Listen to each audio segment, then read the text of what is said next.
말씀의 은혜가 되시기를 바랍니다.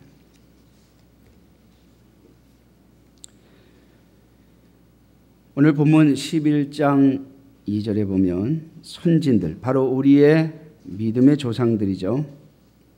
이 선진들이 믿음으로써 증거를 얻었다, 그렇게 말씀하고 있습니다.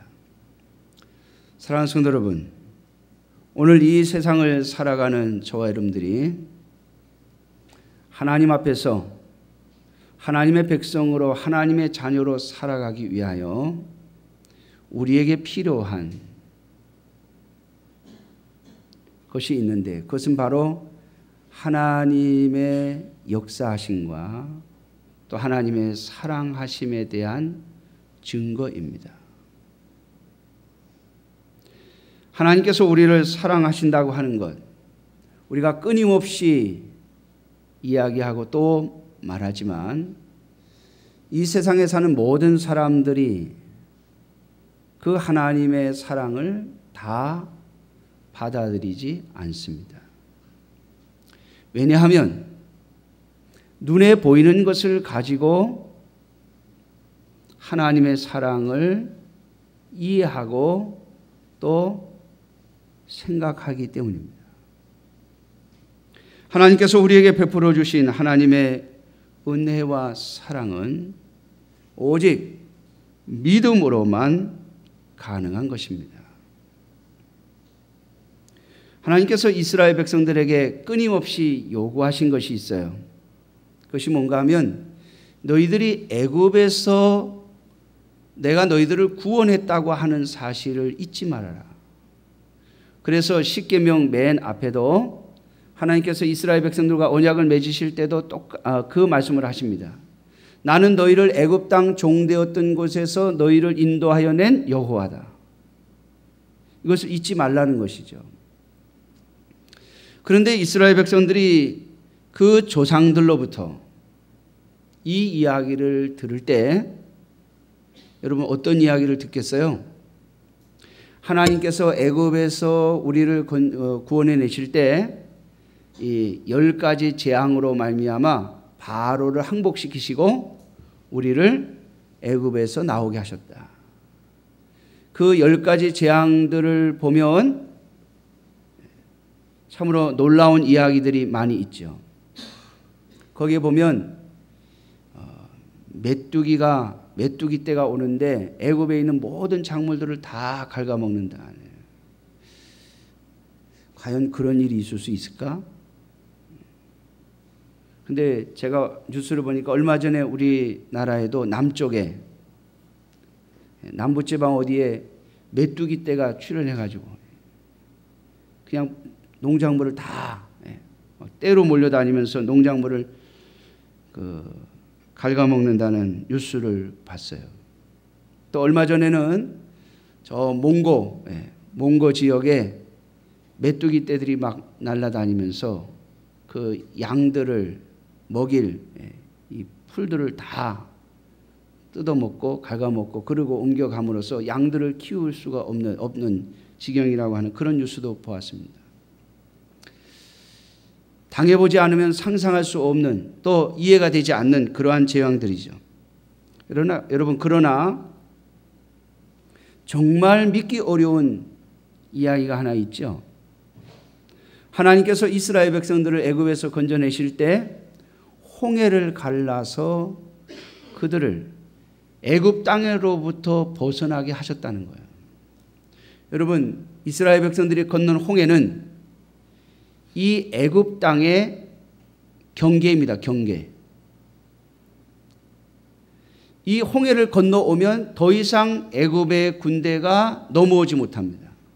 왜냐하면 거기는 더 이상 애굽의 땅이 아니기 때문에. 그래서 이스라엘 백성들이 건넌 그 홍해는 애굽의 국경선을 말하는 것이죠.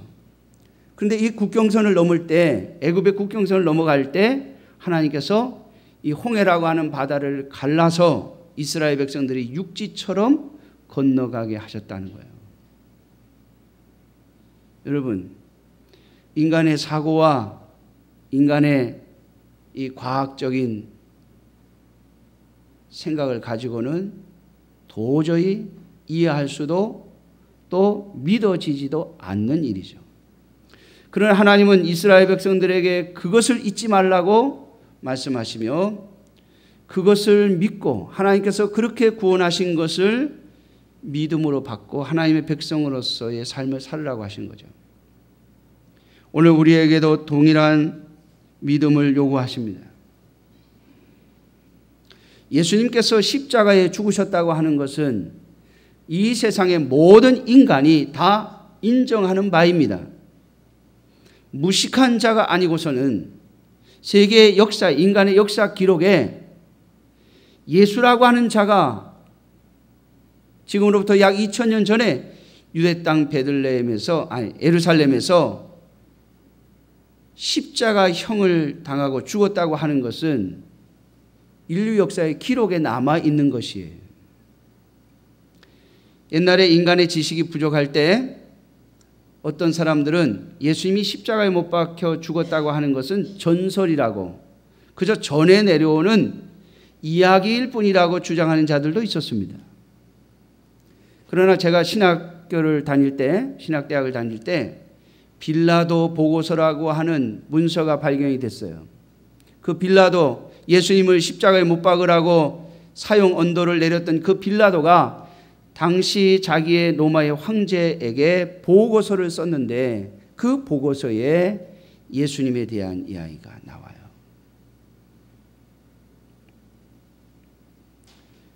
자신이 총독으로 있는 그 유대 지역에서 일어난 일들에 대하여 로마 황제에게 보고서를 쓴 내용에 예수님에 대한 이야기가 나와요. 그래가지고 막 신문에 막 나오고 난리가 났었어요. 그런 것이 발견됐다고. 여러분, 인간의 지식이 부족해서 예수님의 십자가의 죽으심을 부인하던 시절도 있었습니다만 지금 오늘날 이 시대에 만일 예수님께서 십자가에 죽으신 자체를 그건 없었던 일이라고 그런 일은 없었다고 말하는 사람은 무식한 사람입니다. 그러나 하나님께서 우리에게 요구하시는 것은 예수님이 십자가에 죽었다고 하는 것을 믿으라는 것이 아니죠. 그 예수님의 십자가의 죽음이 바로 나의 죄를 위한 것이라고 하는 것을 믿으라는 겁니다. 이것은 마치 이스라엘 백성들이 수백 년이 지난 후에도 그들의 조상들이 홍해를 건너왔다고 하는 자신들의 눈앞에 절대로 갈라질 것 같지 않아 보이는 또 갈라지지 않고 있는 그 홍해를 하나님이 그 바다를 가르시고 건너게 하셨다고 하는 것을 믿으라고 하는 것과 똑같습니다. 어떤 사람들은 또 이런 이야기를 합니다. 우리나라의 서해안에 보면 가끔 바다 가운데로 길이 나죠. 그래서 신문이나 방송에 모세의 기적이라고 하면서 많은 관광객들이 갑니다. 그러나 여러분, 이스라엘 백성들이 건넜던 홍해는 민물과 썰물이 없는 곳이에요. 그러므로 썰물 때 홍해가 이게 썰물이 생겨가지고 바다 가운데가 드러나서 이스라엘 백성이 건넜다고 하는 그런 무식한 소리를 하는 사람도 있습니다. 여러분, 믿을 수 없는 일이죠. 그러나 하나님은 이스라엘 백성에게도 오늘 저와 여러분들에게도 믿음을 요구하십니다. 예수 그리스도께서 하나님의 아들이신 그분께서 나를 구원하시려고 나 같은 자를 건져내시려고 이 땅에 인간의 몸을 입고 오셔서 나 대신 십자가에 죽으셨다고 하는 이 복음을 믿으라고 하는 것입니다. 사랑하는 성도 여러분, 오늘 저와 여러분들이 가져야 할 증거는 믿음에 의해서만 얻을 수 있는 것입니다. 우리가 하나님의 말씀과 예수 그리스도에 대한 복음을 믿음으로 받아들일 때 그 믿음으로 받아들인 그 사실이 우리의 구원의 증거가 되는 것입니다. 우리가 하나님의 백성됨의 증거가 되는 것입니다. 그러므로 사랑하는 성도 여러분, 하나님이 말씀으로 이 모든 세상을 만드신 것뿐만이 아니라 하나님의 아들 예수 그리스도께서 우리를 대신하여 십자가에 못 박혀 죽으시려고 인간의 몸을 입고 이 땅에 오셔서 우리를 구원하고자 그 십자가를 지셨음을 믿는 믿음을 가지시기를 주님의 이름으로 축원합니다. 내가 온전히 믿는다고 고백할 때 하나님은 그 믿음을 가지고 우리의 심령에 증거를 삼아 주실 것입니다. 뿐만 아니라 이제 하나님의 백성으로 살아가는 저와 여러분들은 하나님 앞에서 우리가 믿음으로써 말해야 할 것입니다. 오늘 본문에 보면 아벨이라고 하는 사람과 가인이라고 하는 사람이 나옵니다. 여러분들이 아시겠지만은 아담의 두 아들이죠. 하나님 앞에 제사를 드리는데 아벨은 양을 잡아 피 흘리는 제사를 드렸고 가인은 곡식을 모아 하나님 앞에 제사를 드렸습니다. 여기서 더 나은 제사라고 하는 이 말은 하나님이 받으시는 제사라는 뜻이지 가인의 제사도 좋고 아벨의 제사도 좋다는 뜻이 아닙니다. 가인의 제사는 잘못되었고 아벨의 제사는 온전하다는 말이죠. 아벨은 가인과 다르게 하나님이 받으실 만한 예물을 드렸습니다. 그런데 그것으로 말미암아 아벨은 형의 미움을 샀고 형은 아벨을 죽였죠. 그런데 오늘 히브리서 11장은 이 아벨이 믿음으로써 지금도 말하고 있다고 증언하고 있습니다. 사랑하는 성도 여러분, 오늘 저와 여러분들이 하나님의 백성으로 이 땅을 살아가려면 믿음으로써 말하는 것이 있어야 돼요. 입술로서만이 아니라 우리가 말하는 말로만이 아니라 믿음으로써, 오늘 여기 성경에 믿음으로써 할 때 이 써자는 이 도구를 나타내는 조사예요. 믿음을 가진 자로서 자격을 나타내는 조사가 아니고 도구를 나타내는, 방법을 나타내는 조사예요. 그러므로 이 아벨은 비록 그가 짧은 인생을 살고 죽었지만은 그는 믿음을 가지고 지금도 말하고 있다라고 말씀하고 있는 것입니다. 사랑하는 성도 여러분, 오늘 저와 여러분들이 하나님의 백성으로서 살아가면서 하나님 앞에서 또는 이 땅을 향하여 우리가 무슨 말을 해야 합니까? 믿음으로써 말해야 합니다. 도대체 아벨이 드린 제사가 어찌 믿음으로써 드리는 제사였느냐라고 하는 것이죠. 사람들은 너무나도 쉽게 이렇게 말합니다. 아벨은 양을 치는 자였기 때문에 양을 드렸고 가인은 농사를 짓는 사람이었기 때문에 곡식을 드렸다고요. 여러분, 아니요. 성경은 분명하게 말합니다. 아벨은 믿음으로써 제사를 드렸고 가인은 믿음이 아닌 제사를 드렸다 이 말이에요. 믿음이 아닌 다른 거 얼마든지 붙일 수 있죠. 정성으로서. 여러분, 우리 한국 사람들은 정성을 좋아해요. 정성을. 제가 인천에 있을 때 오랫동안 절에 다니며 또 무당을 찾았던 분이 있어요. 그분이 교회를 이렇게 예수님 믿고 교회를 나오기 시작했는데 그분은 매주일마다 이렇게 한복을 이렇게 개량 한복 비슷한 걸 차려입고 나오십니다. 머리도 아주 단정하게 하고.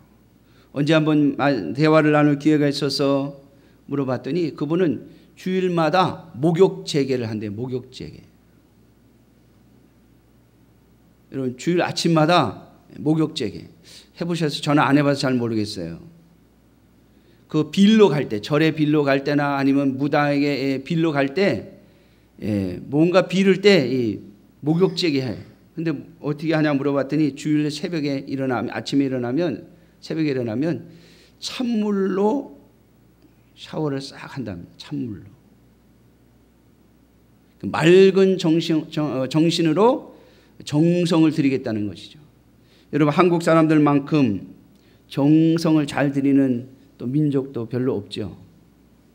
정말 지극정성이라고 하는 말이 있을 정도죠. 그런데 여러분, 하나님 앞에서는요, 정성으로서 드린 예물은 받아들여지지 않습니다. 오직 하나님이 받으시는 예물은 믿음으로만 드리는 예물이에요. 왜 아벨의 제사가, 아벨의 예물이 믿음으로써 드린 예물인가? 첫째는 하나님의 말씀을 따라 한 것이기 때문입니다. 여러분 생각해 보세요. 곡식을 잘 포장해 가지고 또는 곡식을 잘 이렇게 묶어 가지고 잘 다듬어 가지고 가져오는 것하고 양을 한 마리 잡아서 피를 내서 가죽을 벗기고 그리고 각을 떠서 불에 태우는 거하고 어느 게 더 쉽습니까? 여러분, 인간은요, 쉽고 비싼 거를 좋아해요. 근데 하나님은 아담에게 이 제사법을 가르쳐 주셨습니다. 그래서 아벨은 자신이 아버지를 통하여 배운 하나님을 향한 제사법을 그대로 준행한 것입니다. 사랑하는 성도 여러분, 믿음으로 사는 것이 쉬운 일은 아니죠. 다 쉽게 결정할 수 있는 것이라면 여러분 누가 못하겠습니까? 그러나 말씀을 따라가며 믿음으로 사는 삶은, 말씀을 따라 결정하는 일은 언제나 우리들에게 고민과 갈등을 가져오게 되어 있습니다. 그 고민과 갈등을 뛰어넘어야만 우리는 하나님 앞에 믿음으로 설 수 있는 것이죠. 사랑하는 성도 여러분, 하나님의 말씀을 따라 예물을 드린 아벨은 오늘도 그 믿음으로써 우리에게 말하고 있다고 증언하고 있습니다. 저와 여러분들 또한 이 땅을 살면서 믿음으로써 우리의 후손들과 또 다른 사람들과 하나님 앞에 말할 수 있어야 할 것입니다. 오직 믿음으로써 말하는 것, 그것만이 하나님 앞에 인정을 받게 될 것입니다. 사랑하는 성도 여러분, 하나님의 말씀을 따라 사는 일이 쉬운 일이 아닙니다. 그러나 믿음으로 결정하고 믿음으로 행동하는 저와 여러분들이 되시기를 주님의 이름으로 축원합니다. 주신 말씀을 따라 살아가는 것, 그것이 결코 우리에게 쉬운 일은 아니겠습니다마는 그렇게 사는 삶만이 하나님이 인정하시는 것이며 하나님이 받으시는 것이 될 것입니다. 얼마 전에 우리 신현철 목사님이 오셔서 우리가 삶으로 하나님 앞에 제사를 드려야 한다고 했습니다. 여러분, 우리가 하나님 앞에 드리는 삶의 제사는 바로 하나님의 말씀을 따라 사는 것이에요. 그러므로 저와 여러분들의 인생 마지막에 하나님께서 우리를 평가하실 때 무엇을 가지고요? 하나님의 말씀대로 움직인 것, 하나님의 말씀대로 산 것을 가지고 저와 여러분들을 평가해 주실 것입니다. 그러므로 오늘도 이 세상을 향하여 하나님 앞에서 우리의 믿음의 후손들에게 하나님의 말씀을 따라 살아가는 믿음으로 저와 여러분들이 말할 수 있는 인생이 되어지시기를 주님의 이름으로 축원합니다. 두 번째로 오늘 본문에 보면 에녹이라고 하는 사람이 등장합니다. 믿음으로 에녹은 죽음을 보지 않고 옮겨졌으니 하나님이 그를 옮기심으로 다시 보이지 아니하였느니라 라고 말씀하고 있습니다. 에녹은 죽음을 보지 않고 옮겨졌다. 다시 말하면 하나님이 계신 곳에 가 있다는 말입니다. 이것은 우리에게 부활과 영생을 보여주는 하나님의 샘플입니다. 에녹이 어떻게 죽음을 뛰어넘어 하나님이 주시는 영생을 얻을 수 있었느냐. 오늘 이것 또한 성경은 믿음이라고 증언하고 있습니다. 그러면 에녹이 보여줬던 믿음은, 에녹이 하나님 앞에서 드러낸 이 믿음은 어떤 것이냐라고 하는 것이죠. 창세기에 보면 에녹은 무두셀라를 낳고 300년 동안 하나님과 동행하다가 그리고 하나님의 부르심을 받아 죽음을 보지 않고 옮겨졌다고 증언하고 있습니다. 하나님과 동행했다고 창세기는 말합니다. 그런데 오늘 히브리서는 뭐라고 말합니까? 하나님을 기쁘시게 했다, 이렇게 말합니다. 하나님과 동행하는 것, 그것이 바로 하나님을 기쁘시게 하는 것이죠. 하나님을 기쁘시게 하는 것이 무엇입니까? 그것은 하나님과 동행하는 것이에요. 에녹은 하나님과 동행하는 것으로, 하나님을 기쁘시게 하는 것으로 그는 말하고 있는 것입니다. 사랑하는 성도 여러분, 오늘 저와 여러분들이 하나님께서 우리에게 주신 믿음과 우리가 하나님을 믿고 있다고 하는 사실, 우리가 하나님을 향하여 믿음을 가지고 있다고 하는 것을 무엇으로 말씀하시겠습니까? 그저 나는 하나님과 동행한다, 나는 하나님을 기쁘시게 한다, 내가 말한다고 하나님을 기쁘시게 하는 것 아니고 하나님과 동행하는 것 아니죠. 여러분, 종종 세상의 사람들은 기독교인을 가리켜서 이렇게 말합니다. 말쟁이라고. 들어보셨어요? 기독교인들은 참 말을 잘한다고. 왜냐하면 우리는 믿는다고 하는 그런 마음을 가지고 있기 때문이죠. 또 어찌 보면 하나님의 백성들, 예수 그리스도를 믿은 자들은 다른 사람들이 예수 그리스도를 믿게 하려고 자꾸 말합니다. 어떨 때는 보면은요, 전혀 이해할 수도 없고 이해하지도 못하는 이야기를 계속해서 합니다. 마치 소 귀의 경일기와 같아요. 그런데 왜 그렇습니까? 하나님이 언제, 어느 때 그 사람을 예수 그리스도를 믿게 하실지 모른다고 하는 소망과 믿음 때문입니다. 그러나 믿음 안에 들어서기 전에 사람들은 그 이야기가 그렇게 귀찮을 수가 없어요. 한 얘기 또 하고 또 하고 말도 안 되는 얘기를 계속해서 합니다. 그리고 아무 느낌도 없는데 자꾸 믿으라고 하고 자꾸 교회에 가자고 해요. 여러분, 그럼에도 불구하고 우리는 계속해서 증거해야 할 것입니다. 그러나 여러분, 우리가 우리의 믿음에 대하여, 우리의 이 신앙에 대하여 말이 아닌 우리의 삶으로, 행동으로 말할 수 있어야 하죠.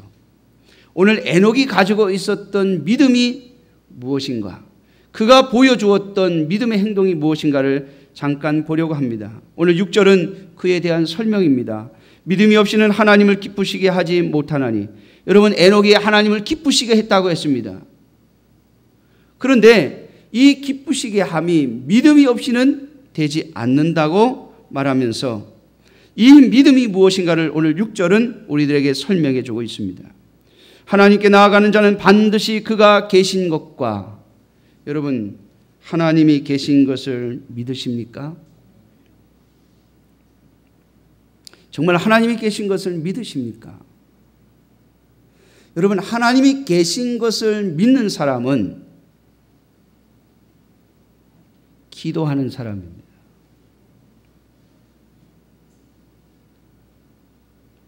제가 참 무뚝뚝한 사람이에요. 그리고 말도 부드럽게 잘 못하고, 그래서 가끔 저희 어머님하고 가끔 싸울 때가 많아요. 말로.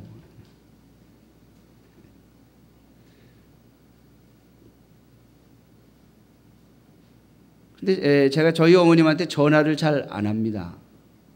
최근에는 전화를 자주 해요. 그러니까 저희 어머님이 한 번은 저희 동생한테 그랬대요. 야, 요즘 형이 전화를 자주 한다. 웬일이냐?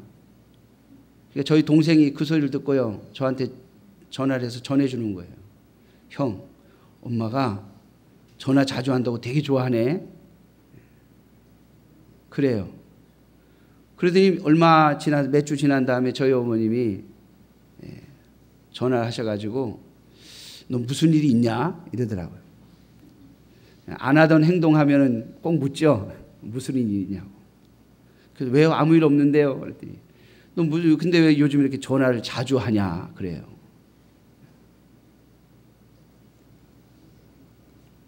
제가 전화를 자주 하는 이유가 있습니다. 제가 핸드폰 요금제를 바꿨거든요. 얼마 전까지만 해도 3, 4 요금제가 한 달에 160분 이상 쓰면 돈을 더 내는 거예요. 핸드폰에 표시가 되어 있으면 몇 분 썼나. 그게 이제 달랑달랑 하면은 전화를 못 하죠, 마음 놓고. 그래서 매달 보면 한 6, 7천 원씩 더 내요. 전화를 더 써가지고. 그러니까 뭐 저희 어머님한테도 전화하면 그냥 뭐 일이 있을 때만 전화하고 그냥 뭐 안녕하십니까, 괜찮으신가, 별일 없으니까 그러면 전화 얼른 끊고 막 이러는데, 요즘엔 전화해갖고 막 한 10분, 20분씩 막 붙잡고 이런저런 이야기를 하거든요. 그러니까 저희 어머님이 이상한 거예요. 왜 그러니? 그래서 제가 전화요금제를 바꿔서 그렇다고. 뭐 300분을 쓰든 500분을 쓰든 요금이 똑같이 나온다고. 근데 저희 어머님은 그래도 좋아하시더라고요. 여러분, 하나님이 살아계신 것, 그것을 믿는 믿음을 가진 자는 끊임없이 하나님하고 대화를 합니다. 사실 기도하는 것이 믿음이 없이는 되지 않습니다. 왜냐하면 하나님 앞에 아무리 이야기를 해도 하나님이 답을 안 주시거든요. 여러분, 하나님께 기도하면 대답이 옵니까? 예? 전화처럼 안녕하십니까? 그러면 너도 잘 있었냐? 그러십니까? 하나님이? 아무 얘기도 안 하시죠? 1시간을 기도하든 2시간을 기도하든 하나님이 아무 대답도 안 하십니다. 근데 여러분, 왜 기도하죠? 하나님은 듣고 계시다고 하는 것을 믿음으로 알기 때문이에요. 그러므로 사랑하는 성도 여러분, 하나님께서 오늘도 살아계심을 믿으신다면 아침 저녁으로 또 시간을 정해놓고 기도하는 여러분들이 되시기를 주님의 이름으로 축원합니다. 저와 여러분들이 하는 소리를 끊임없이 들으십니다. 다 듣고 계십니다. 한 글자도 빼먹지 않고 들으십니다. 인간은요, 이야기를 한참 해놓고 나중에 지나면 또 무슨 얘기했는지 잊어버려요. 그렇죠? 여러분 다 기억나십니까? 아마 오늘 예배가 마치고 딱 예배당을 떠나는 순간 제가 한 이야기들 중에 제가 전화 요금제를 변경했다는 얘기밖에 기억이 안 날 거예요. 목사님이 전화 요금제를 변경했구나. 그거밖에 기억이 안 날 거예요. 왜냐면 아까 그 얘기할 때 여러분들 웃으셨기 때문에. 여러분, 우리는 듣고요, 자꾸 잊어버려요. 심지어는 내가 기도해놓고도 무슨 기도를 했는지 내가 잊어버립니다. 여러분, 그러면서 어떻게 보면 기도는요, 내가 정말 중요한 기도, 정말 이거 꼭 내가 하나님 앞에 대답을 얻어야 되겠다 하는 그런 기도들이 있으면 좀 적어놓으세요. 적어놓으세요. 여러분, 하나님은요, 나도 기억 못하는 기도에는 응답 안 하십니다. 왜? 하나님이 응답을 해줘봐야 하나님이 해줬다는 걸 기억을 못하는데요. 그렇잖아요. 여러분, 내가 기도해놓고 하나님 응답해 주기를 간절히 기억하고 기다리고 있는 사람한테는 하나님 응답해 주면, 아, 내가 기도한 걸 하나님 응답했구나, 금방 알아차리는데, 내가 무슨 기도를 했는지도 내가 까먹었어, 내가 잊어버렸어. 그러면 여러분, 하나님 응답해 줘도 내가 알아요, 몰라요? 내가 모른다니까요. 내가 기도한 것도 잊어버렸는데 하나님 응답해 줄 때, 아, 이게 하나님의 응답이구나 하는 걸 어떻게 알겠습니까?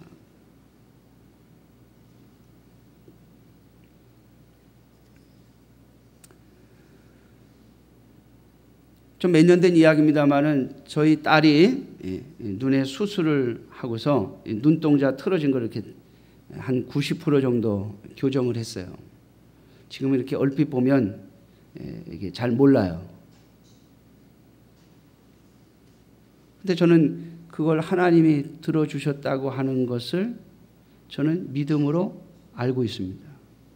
왜냐하면 저희 딸의 눈의 회복을 위해서 정말로 간절히 기도했었거든요. 근데 여러분, 그 기도를 한 게 10몇 년 전이에요. 제가 우리 교회에 오기 전에 하나님이 이거 도로 고쳐주신다고 하는 약속을 제가 받았고, 또 그렇게 감사했었기 때문에 이 틀어진 걸 하나님이 언젠간 고쳐주실 거야 라고 하는 그런 마음을 가지고 기도하고 있었기 때문에 17년 전에 한 기도이지만은 하나님이 응답하셨을 때, 여러분, 시골에만 있다 보니까 정보가 별로 없어요. 근데 어느 날 저희 딸이 다른 이유로 병원에 갔는데 의사가 이거 고칠 수 있는데 왜 병원에 안 가냐고 막 그래가지고 아산병원에 찾아갔더니 세상에 눈동자를 이렇게 트는 수술을 할 수 있더라고요. 근데 전에는 그 기술이 없었어요. 저희 아이가 어렸을 때는 그런 기술이 없었어요. 그러니까 이거는 유전자 문제니까 못 고칠 수 없습니다 라고 했었으니까요. 사랑하는 성도 여러분, 하나님은 기도한 것을 기억하는 자의 기도에 응답하십니다. 하나님이 계신 것을 믿는 자만이 기도합니다. 끊임없이 멈추지 않고 계속해서 기도합니다. 여러분, 기도하는 자가 바로 하나님과 동행하는 사람입니다. 에녹이 하나님과 동행하는 삶을 살았다고 하는 것은 바로 그가 끊임없이 하나님과 기도하는, 하나님 앞에 기도하는 삶을 살았다고 하는 것을 증거하는 것입니다. 사랑하는 성도 여러분, 하나님을 기쁘시게 하는 자, 아무리 말하고 아무리 기도하고 또 기도하고 또 기도해도 아무런 응답도 없음에도 불구하고, 아무런 대답도 하시지 않음에도 불구하고 하나님이 반드시 듣고 계실 것이며, 하나님은 내 기도를 들으시고 내 기도에 귀를 기울이시고 내가 하는 기도의 하나의 토시도 잊어버리지 않고 계시다고 하는 것을 믿는 믿음의 증거를 말할 수 있는, 보여줄 수 있는 여러분들이 되시기를 주님의 이름으로 축원합니다. 두 번째로 하나님을 기쁘시게 하는 것이 무엇인가? 오늘 본문은 6절 마지막에 이렇게 증언하고 있습니다.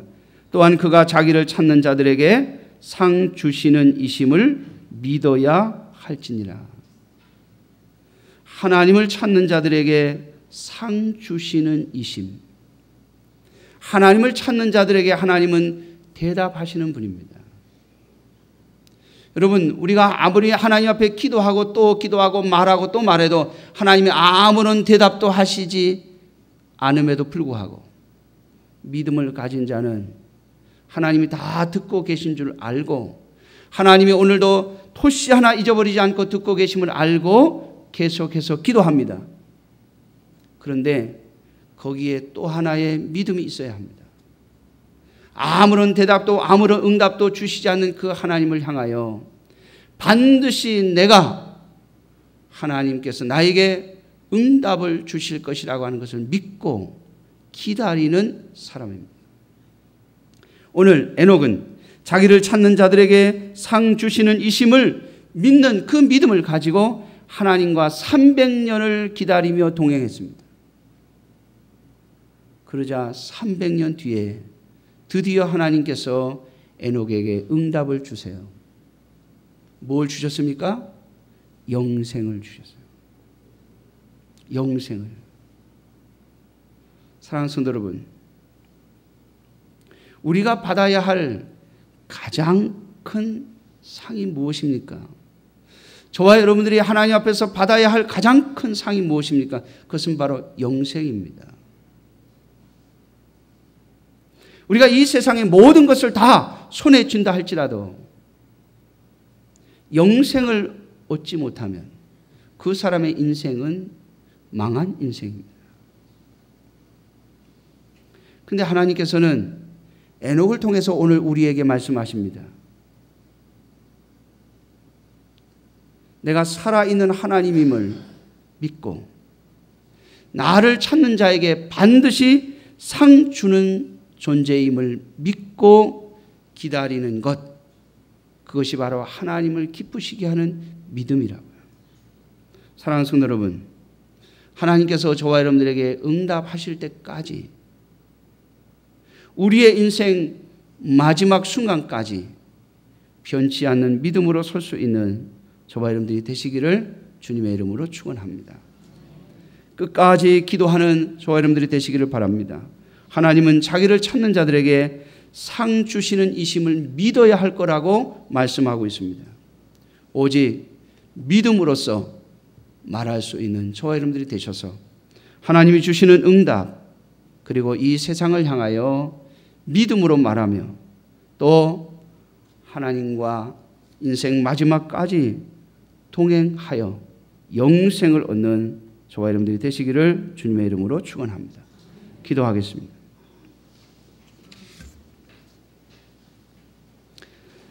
오늘도 살아 계셔서